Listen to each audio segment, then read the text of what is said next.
she's the biggest draw. It is undeniable that Caitlin Clark is the engine. Caitlin Clark effect. There has been so much of an influx in attendance, in jersey sales, and viewership, all the things.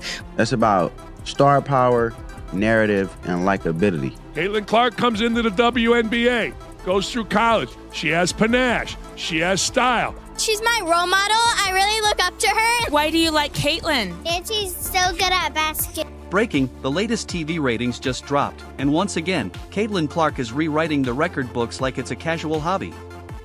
She's pulling in numbers the WNBA has never seen, and it's getting impossible for the league or Angel Reese to keep pretending otherwise. Oh, and did you catch that subtle little tweet Reese fired off after these ratings hit? 2.2 million average viewers tuned in to watch Caitlin Clark and the Fever take on the Liberty. Peaking at 3.2 million viewers is crazy for the WNBA, even for the Fever. Became the 6th most watched WNBA regular season or play. While some folks behind the scenes are desperately trying to downplay her impact, the numbers aren't lying. Clark's racking up record-breaking viewership like it's just another day at the gym.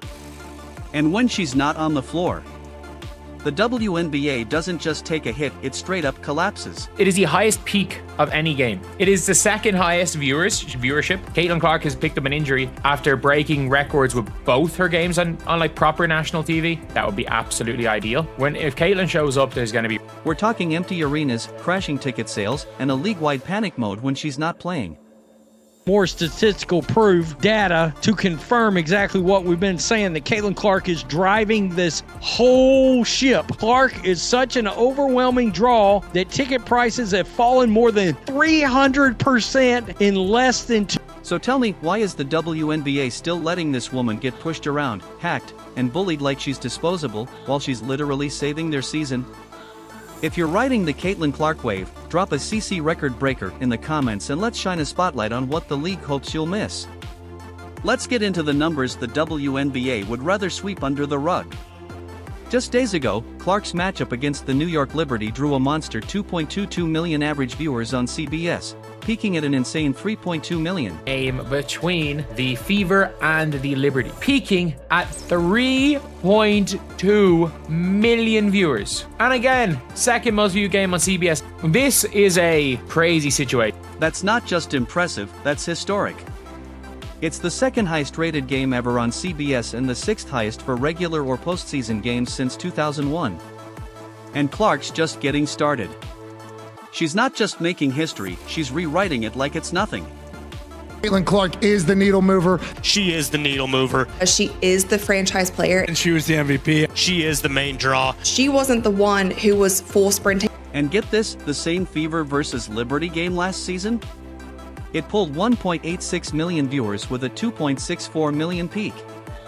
Even back then, Clark moved the needle, but this year? She single-handedly added 500,000 more viewers.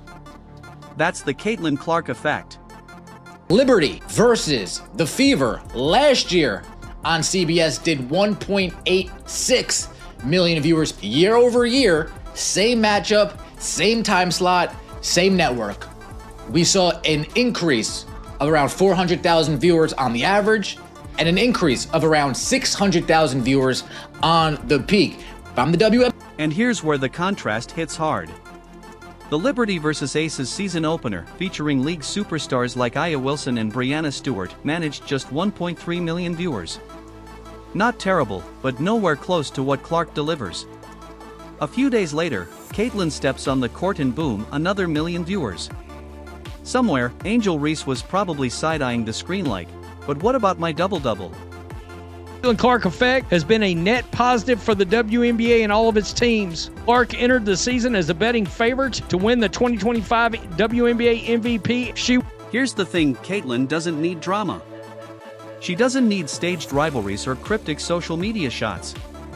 She just needs a basketball. She is the headline, the needle mover, the walking ratings spike, and she does it on every platform, from CBS to Amazon Prime. Caitlin Clark's games have been on Prime this year. Some of them have been on NBA TV and others have been on CBS and ABC. No matter what, if Caitlin shows up, there's going to be records. And yet people are still whining about Indiana getting too much coverage. Crazy thought, maybe the team pulling in millions of viewers actually deserves the spotlight. If Reese wants more airtime, maybe she should focus on making big plays instead of mean mugging after missed layups. And when Clark's not in the lineup, that's when the numbers flatline, like, someone get a flashlight because the league goes dark. Clark will miss at least the next 2 weeks with a left quad strain. The Fever are currently 2-2 on the year. Clark has started all 4 games so far and is averaging 19 points, 9.3 assists, and 6 boards per game. The Fever said more updates will be provided after doctors reevaluate. Perfect example, Fever vs Mystics was bumped to the 14,000-seat CFG Bank Arena because demand for tickets was off the charts. But the second Clark was ruled out, ticket prices nosedived from $41 to $22, nearly cut in half, and even then, scalpers couldn't move them. Already seeing people saying, I'm taking a break. I'm already seeing people say, I'll be back in a little bit. These numbers are going to go down. The owners are going to walk into those negotiation rooms feeling themselves. Shout out to Beyonce. I'm feeling myself. I'm feeling myself. I'm feeling my...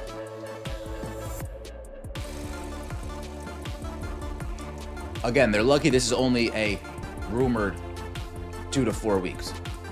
Because if the news was the season, people would tune out 100%. And the real embarrassment? Fever vs Sky on June 7th at Chicago's massive United Center. With Clark healthy, tickets were moving at $86 a pop. The minute news broke she'd missed the game, prices crashed to just $25, a brutal 71% drop. That's not a dip, that's an Angel Reese stat line when the pressure's on. There is one thing, no doubt, that's about to happen. The WNBA teams that move their games, this is about to be catastrophic for them. And it's kind of funny. Even the Fever's own home games weren't safe. Resale prices for the next 5 games, including 2 in Indiana, plummeted from $137 to $80 after Clark's injury. The difference? Simple, Caitlin Clark's presence or her absence is what drives the WNBA's value right now. Wake up call the WNBA needs. Caitlin Clark is out for at least 2 weeks. Now we are going to see what you guys, not just the Indiana Fever, we're going to see what type of numbers this league can churn over without her. Here's the bottom line, when Caitlin Clark plays, the league thrives, when she's out, the league scrambles. Meanwhile, Angel Reese is busy curating TikTok highlights while Clark is out here actually changing the game. Reese can tweet all she wants about her time coming, but while she's waiting for records, Clark is out here shattering them. Tickets had fell 71%. They've dropped off. I mean, I thought 71% was dropping off a map. The WNBA, these games, they're on national TV and some of these large road buildings. How bad it's going to look on TV with all of these empty seats they've moved to. That Caitlin Clark is injured. Oh, the ticket prices for the Fever and Sky game just plummeted to... Fans aren't just tuning in to watch Caitlin Clark, they're rearranging their lives for her. Full-blown family vacations are being booked just to watch her live. One family reportedly spent over $3,000 on flights, hotels, game tickets, and all the extras, only to cancel the entire trip when Clark was ruled out. They didn't even try to sell the tickets, they just gave them away and pushed the trip to August, hoping she'd be back. They weren't going for the Fever, they were going for Caitlin. She's the only show that matters. It's such an overwhelming draw that ticket prices have fallen more than 300% in less than 2 days. Every time she's sidelined, it's like watching a mini stock market crash. Fans ditch tickets like they're holding Enron shares in 2001. Prices nosedive. Packed arenas suddenly turn into empty echo chambers. The same seats that sparked bidding wars days before suddenly can't be given away. This isn't just fandom, it's a financial ecosystem. Caitlin Clark is the market, and when she's benched, that market collapses. The NBA is panicking because so many people are selling. People are walking away. Oh, snap.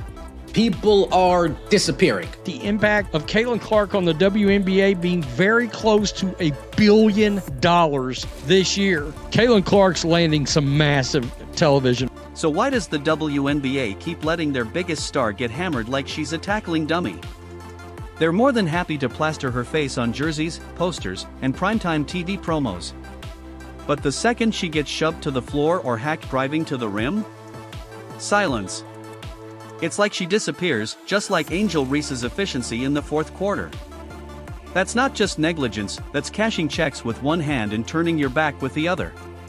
It is a mad situation just all around when it comes to Caitlin Clark, because it's very clear that she is way stronger. Caitlin has always been an underrated athlete. She's the fastest player in the league to me with the ball in her hands, and she was the best guard finishing around the rim last year. She shot a bunch of it, and it's been the whole preseason where it looks to me like on her deepest shots, she is just getting them off like they're nothing, like they're routine, because nobody else is shooting from this distance regularly, and she's doing it with a... Let's say what no one else wants to say out loud. Caitlin Clark isn't being ignored, she's being targeted. This is a quiet war, played out on the court, in the media, and on social media. It's driven by envy, double standards, and flat-out insecurity, all aimed at sidelining the one player who's keeping the lights on. When journalist Christine Brennan raised concerns about DJ Carrington's dangerous eye poke on Clark, she didn't exaggerate, she just called it what it was, reckless. And for that, she got shredded by the mob. What did the WNBA do? Absolutely nothing. No investigation, no statement, they just watched it happen. Caitlin Clark is the needle mover. She is the franchise player. She is the main draw. She is the needle mover. And she was the MVP. She wasn't the one who was full sprinting down. Because defending Caitlin Clark doesn't fit the WNBA's preferred narrative. She's not flashy. She's not a social media influencer. She's not dropping vague Instagram captions after going 5 for 8 like some players we won't name. Clark just plays real basketball. Pure, clean, and the kind you want your kids to watch. That's a problem for a league that's more obsessed with drama than results. You went and kind of swatted at Caitlin. Did you intend to hit her in the eye? And if so, could you just, or if not, either way, could you talk about what happened on that play? I don't even know why I would intend to hit anybody in the eye. That doesn't even make sense to me. But no, I didn't. I didn't know I hit her, actually. I was trying to make a play on the ball, and I guess I followed through and I hit her. So obviously it's never intentional. That's not even like the type of player that I am. And let's not forget about security. Caitlin Clark faced a credible death threat from a stalker last year. And what did the WNBA do? Basically nothing. No public statement. No security plan. No league-wide support. She now has to hire her own private security team. Imagine if this had happened to one of the league's favorites. There would have been press conferences, hashtags, and league-wide action. But for Caitlin? Silence. Caitlin Clark is a rising star in women's basketball. She's pulling in crazy viewership numbers. We're talking about a preseason game against the Brazil national team drawing 1.2 million views. This isn't just oversight, it's blatant hypocrisy. The WNBA loves to preach about fairness, equality, and visibility, yet when the one woman actually bringing millions of eyes to their sport is assaulted, she's left to fend for herself. Meanwhile, Angel Reese parades around like she's the face of the league, even though her stats look like a broken roller coaster, all hype, no finish. Reese talks loud, posts louder, but when it comes to the game? Clark's skill speaks volumes, and she doesn't need subtitles. Clark is becoming the best player, not because she's white, because she's that good. She's having Larry Bird impact. She's been the driving force of the hottest team in the entire... And let's talk about the officiating in that record-shattering Liberty game. 3.24 million viewers tuned in and watched Clark get absolutely mauled, elbows, shoves, blatant hacks, and the refs acted like they were watching a scrimmage. The cherry on top? A phantom foul that flipped the game. The replay was undeniable, the fans were furious, and the league? Dead silent. How is your most valuable player treated like a walk-on during tryouts? It's been hard for me, but adjusting and just kind of have that mindset of just moving on has been something I try to give myself a little bit of grace. And don't even start on the WNBA's marketing spin cycle. When Clark's healthy, she's everywhere, posters, promos, commercials. The second she's injured, vanishes. Until ticket sales crash, of course, then it's suddenly by now, like her shadow might show up to shoot layups. It's embarrassing. Caitlin Clark is the reason the WNBA hasn't flatlined. She's the spark, the TV ratings magnet, the name that finally got dads, kids, and casual fans to care about women's basketball. And instead of building that momentum, the league is acting allergic to her success. The easiest thing is for the WNBA, a game which peaked at 3.2 million viewers, to have 3.2 million viewers watch the worst refereeing performance of all time. Like, the WNBA should at least get some full-time referees. If the WNBA had a shred of common sense, they'd be building around Clark, promoting her, protecting her, not letting her get hammered while other players whine about airtime they haven't earned. The jealousy is so thick you could slice it with a crossover.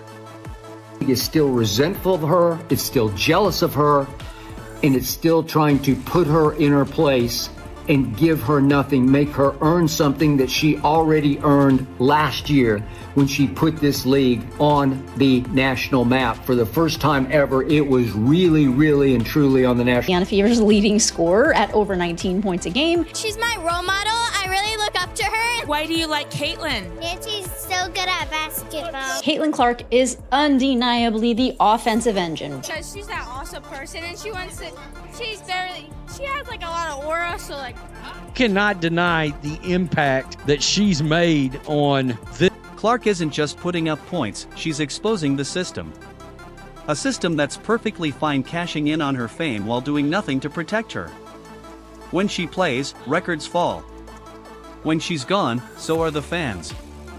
The WNBA needs to stop pretending she's replaceable. She's not. She's holding the league together with talent, grit, and that same smile even after a dozen missed calls. So here's the question, how much longer can the league ride her wave without finally giving her the respect she's earned? If you're tired of the bias, the hate, and the fake love, drop a CC record breaker in the comments. Make it known, Caitlin Clark carried the WNBA into the spotlight. Now it's time for the league to carry her. And as for Angel Reese, it's time to leave her in the rearview. Like, subscribe, and turn on all notifications so you never miss out. Click the next video on the screen, we'll see you there.